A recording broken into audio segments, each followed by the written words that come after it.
ሰላም ጤና ይስጥልን ተመልካቾቻችን እንደምንዋላችሁ እንደምናመሻችሁ ከአንከር ሚዲያ ዝግጅት ክፍል ያክብሮ ሰላምታችን እናቀርባለን። ዛሬ ያዘጋጀነውን የአንከር የመረጃ ክፍለ ጊዜ እንድትከታተሉ በአክብሮት እንጋብዛለን። ፊልድ ማርሻል ብርሃኑ ጁላ ከኤርትራ አንጻር አዲስ የተናገሩት ንግግር በከፍተኛ ደረጃ መነጋገሪያ ሆኗል። ፊልድ ማርሻሉ በተለይም ኤርትራን እስካሁን ታግሰናል፣ ከዚህ በኋላ የሚሆነውን ነገር በጠንከር ባለ መልኩ የገለጹበት ሁኔታ የዛሬው የዝግጅታችን የትኩረት አጀንዳ ሆኖ ይነሳል ማለት ነው። ሌሎች ርዕሰ ጉዳዮችም አሉ።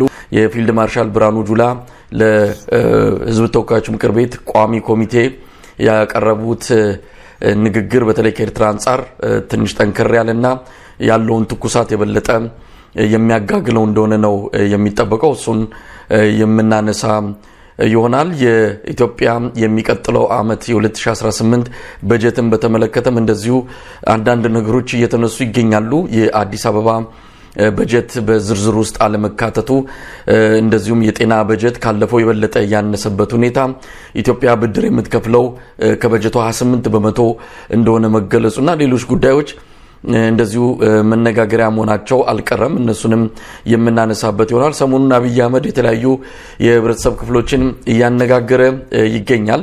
እንግዲህ አብይ አህመድ ሰሞኑን በርከት ብሎ ነው እየታያለው። ቴሌቪዥኑ በተለይ የመንግስት መገናኛ ብዙሃን ከአብይ አህመድ ውጪ ሌላ አጀንዳም የላቸውም። ሰውየው የቴሌቪዥኖቹ ስክሪን ሴቨር እስኪመስል ድረስ በየሰዓቱና በየዜና መዋሉ ላይ በስፋት እየተሰማ ያለ ጉዳይ ሆኗል። 4 ሰዓት ተኩል ከፈጀው ቃለ መጠይቅ ባሻገር በተለያየ መልኩ የሚሰጣቸው መግለጫዎች እንደዚሁም አሁን የተለያዩ የህብረተሰብ ክፍሎችን እያነጋገረበት ያለው መድረክም እንደዚሁ በስፋት እየቀረበ ይገኛል። የበለጠ በቀረበ ቁጥር የበለጠ በተናገረ ቁጥር ብዙ ነጥቦችን እየሳተ መሆኑን እያየን ያለ ነው።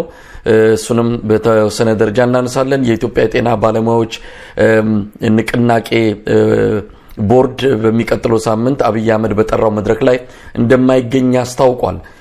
ንቅናቄው ቦርድ አመራር አባል ለአንከር ሚዲያ እንደገለጹት ከሆነ በሚቀጥለው ሳምንት በሚካሄደው የጤና ባለሙያዎችና የጠቅላይ ሚኒስትሩ መድረክ ላይ በአብዛኛው የተጋበዙት የብልጽግና አባላት የሆኑ የጤና ባለሙያዎች ለአብይ አህመድ ሞድስና ሙገሳ ለማቅረብ ተዘጋጅተው አጥንተው የሚገኙ እንደሆነ ነው የተመለከተው። በዛ መድረክ ላይ በመገኘት የምናተርፈው ወይም ደግሞ የምናስገኘው ጥቅም ስለሌለ አንገኝም ብለዋል። ከዚህ በተጨማሪ 50 የንቅናቄው አባላት ነበረ መጀመሪያ ግብዣ የቀረበው። በኋላ ላይ ወደ 2 ቁጥሩ እንዲያንስ መደረጉም ሆን ተብሎ እኛን ለመናጆ ወይም ዝም ብሎ ተገኝተዋል ለመባል እንጂ ለለውጥ የታሰበ መድረክ ባለመሆኑ አንገኝም የሚል አቋም ላይ መድረሳቸውን ነው የሰማነው። ገለታ እንግዲህ እነዚህን ጉዳዮች እናነሳለን። ሌሎችም በርካታ ርዕሰ ጉዳዮች አሉ። የአማራ ክልል ወቅታዊ ሁኔታ አለ። በአማራ ክልል አስገዳጅ የሆነ ሰልፍ ተካሂዷል። በእርግጥ ሰልፍ ቢባልም በዛ በአስገዳጅ ሁኔታም እንኳን የተደረገው ሰልፍ አነስተኛ ቁጥር ያለው ሰው የተገኘበት እንደሆነ የታዘብነው። በሌላ በኩል ለአረጋ ከበደ የሃይማኖት መሪዎች ሰላም ላደረጉት አስተዋጽኦ በሚል የሜዳሊያ ሽልማት ማበርከታቸውን የሰማነው። እውነት አማራ ክልል ሰላም ኖሮ ነው ወይስ አሁንም የብልጽግናን ተከታታይ ቲያትር ድራማ እያየን ያለ ነው የሚለውን እናነሳለን። ገለታው እንግዲህ የቀሩ ካሉ አንተም ታስታውሰኛለህ። ለዛሬ እነዚህን ጉዳዮች በተወሰነ ደረጃ እንመለከታቸዋለን። ከፊልድ ማርሻሉ እንነሳ። እንግዲህ ፊልድ ማርሻል ብርሃኑ ጁላ ሰሞኑን ከኤርትራ አንጻር የተናገሩት በእርግጥም በሁለቱ ሀገራት መሃል ጦርነት ሊፈነዳ ይችላል የሚለውን የብዙዎችን ግምት የሚያጠናክር ሆኖ ነው ያገኘ ነው። እስቲ ገለታው ፊልድ ማርሻሉ የተናገሩትን እናስቀድማለን። እንደው ምን ማለት ነው የሚቻለው?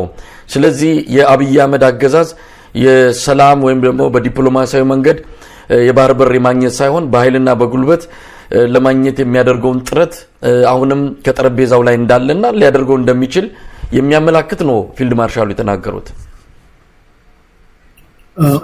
ትንሽ አስገራሚ የሚሆነውና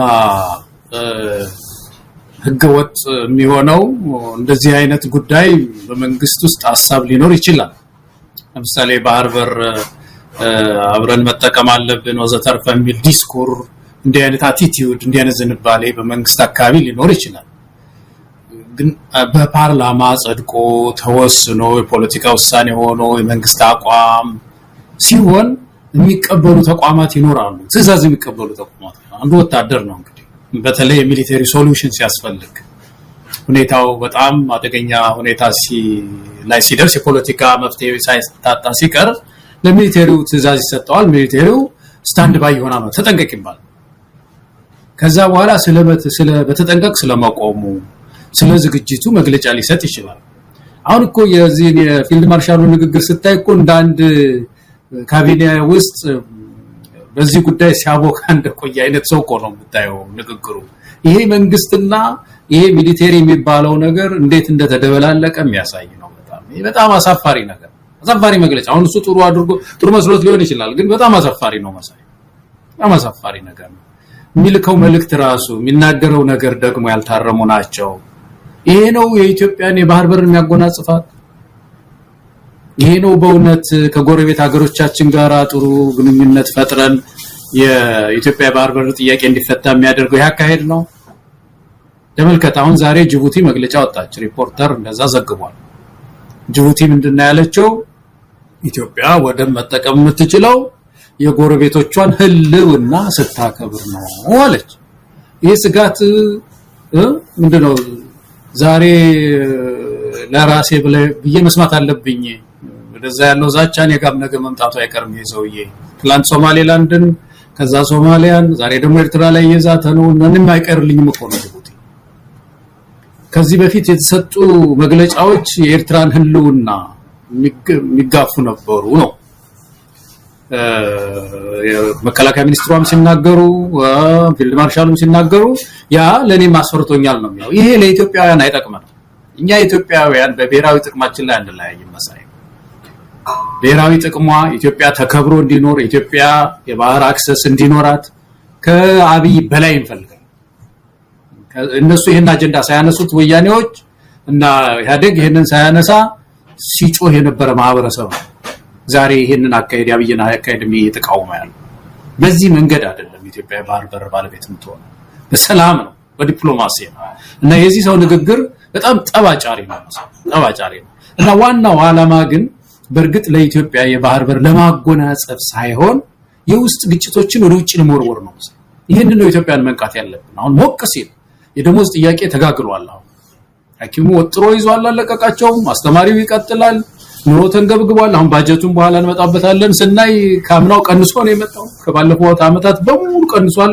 ምንዛሪውን ስናየው ማለት ነው ሪል ኢንካም ምንለውን ስናይ በከፍተኛ ሁኔታ ቀንሶ ነው ያለውና ተቋማት እየተሽመደመዱ ነው ስለዚህ በተቻለ መጠን ይሄ ለባህር እየተዋጋን ነው ኢትዮጵያውያን ነን ይያሉ ለመቀለድ ነው አንዳንዱ ሰዎች አንዳንዱ መኮንኖችን ባክግራውንድ ያየ እንደሆነኮ አሁን ባለፈው አንድ ሰው ሲያሳያይች ጀነራል ባጫ ደበሌን ይሄ ባለፈ ታሪኩን ሲያሳይ ኢትዮጵያ ቅኝ ገዢ ነበረች ሲል የነበረ ሰው እኮ ኪነት ቀርቦ እዛ ላይ የኢትዮጵያ ቅኝ ገዢ የነበረች ናት ቅኝ ገዢ ነበረች ሲል የነበረ ሰው ነው ጀነራል ይሆን እንደዚህ አይነት ሰዎች ናቸውና እኔ ኢትዮጵያውያን በጥንቃቄ ልናየው ይገባል ከወንድሞቻችን ኤርትራውያን ጋር ከወንድሞቻችን ጅቡቲ ከሶማሌ ከጎረቤት ሀገሮቻችን ጋራ በሰላም ነው የዚህ ባህር ጉዳይ ሊፈታ የሚገባው ሚላስታይት ነው ያለኝ መሳይ አንተ ጨምርበት ገለታው ምናልባት የፊልድ ማርሻሉን ንግግር እስቲ እንስማው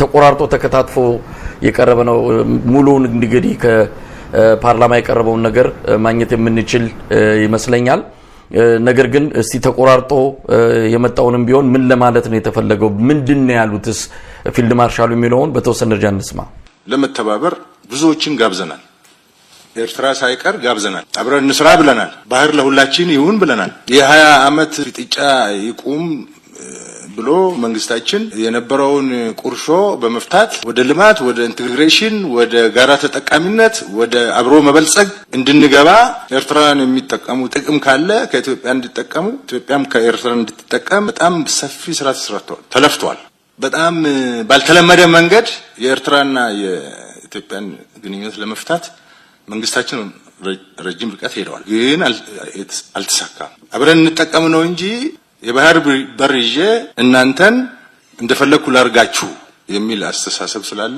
እንደዛ ሳይሆን በጋራ እኩልነት ነው በጋራ ተጠቃሚነት ነው የሆነ ቁልፍ መሳሪያ ይዘህ በቁልፍ መሳሪያ ይሄን ሁሉ ማህበረሰብ ለማሽከርከር መሞከር ልክ አይደለም የሚል ነገር ሲመጣ አሁን ኩርፋያ መጥቷል። መወራጨት አለ። ገለታው እንግዲህ እንደተከታተልከው ነው። በጣም ጠንካራ ቃላትን ነው ፊልድ ማርሻሉ የተጠቀሙት። ቀደም ሲል ያልከው ነው ይሄን የፖለቲካው አመራሮቹ መናገር የሚገባቸው ወታደራዊ አመራሩ ሁሉ ጊዜ ነው ያው ፊልድ ማርሻሉ እንደ አንድ የሚሊተሪ አዛዥ ሳይሆኑ እንደ አንድ የብልጽግና ፓርቲ ምንድነው ባለስልጣን ሆነው ነው በተለያየ መልኩ ሲቀርቡ የነበሩትና ሚሊተሪውና ፖለቲካ ወይም የፓርቲው መስመር አልተለየም ተደብላልቆ ያለበት ሁኔታ ነው የሚስተዋለውና ሆነም ቀረም ምንም ይሁን ምን የፊልድ ማርሻሉ ንግግር ግን የሆነ ነገር እንዳለ የሚያሳይ ነው። ቀደም ሲል የተከስኳል ይሄ ውስጥ ያለውን ትርምስ ውጫዊ ገጽታ በመስጠት አቅጣጫ ለማስቀየስ ነው የሚል ነገር ነው። በብዙዎችም ዘንድ እንደዚህ አይነቱ እምነት አለ። ግን የባህር ኃይል ህንጻው ተመርቋል አልቋል ነው የሰማነው። ዛጃን ሜዳ አካባቢ የሚሰራው እቺ ጣናነች የምትባለው አባይ የምትባል መርከብ ተጓጉዛውን ሞጆ ነው የት እንደሆነ ደርሳለች። የሷ ነገር ራሱ ግርግሩ የሚገርም ነው። ይሄ አገዛዝ መሰረታዊ የሆኑ የኢትዮጵያን ችግሮች መፍታት የለም በእንደነዚህ አይነት ግርግሮች ሰው አይምሮ ተጨምድዶ ምንም ነገር ሌላ እንዳያስብ የሚሄድበት ርቀት እውነት እጅግ አድካሚና ሀገር ያጠፋ ያለ ነገር ነው። ለማንኛውም አንዳንድ እንቅስቃሴዎች አሉ፣ አንዳንድ ነገር ፍለጋዎች አሉ። ስለዚህ የሆነ ነገር ሊኖር እንደሚችል ኤርትራም ከዚህ አንፃር ጸጥ ብላ የምትቀመጥም አይደለችም። የሚመጣባትን ቀጣይ አደጋ በመረዳት ራሷንም ዝግጁ ያደረገች እንዳለ እንሰማለን። እንደው ገለታው ከዛ ባሻገር አብይ አህመድ ምን ያህል ርቀት ሊሄድ ይችላል? ጦርነት ቢከፍት ጦርነት የሚቋቋም ኢኮኖሚ የለውም።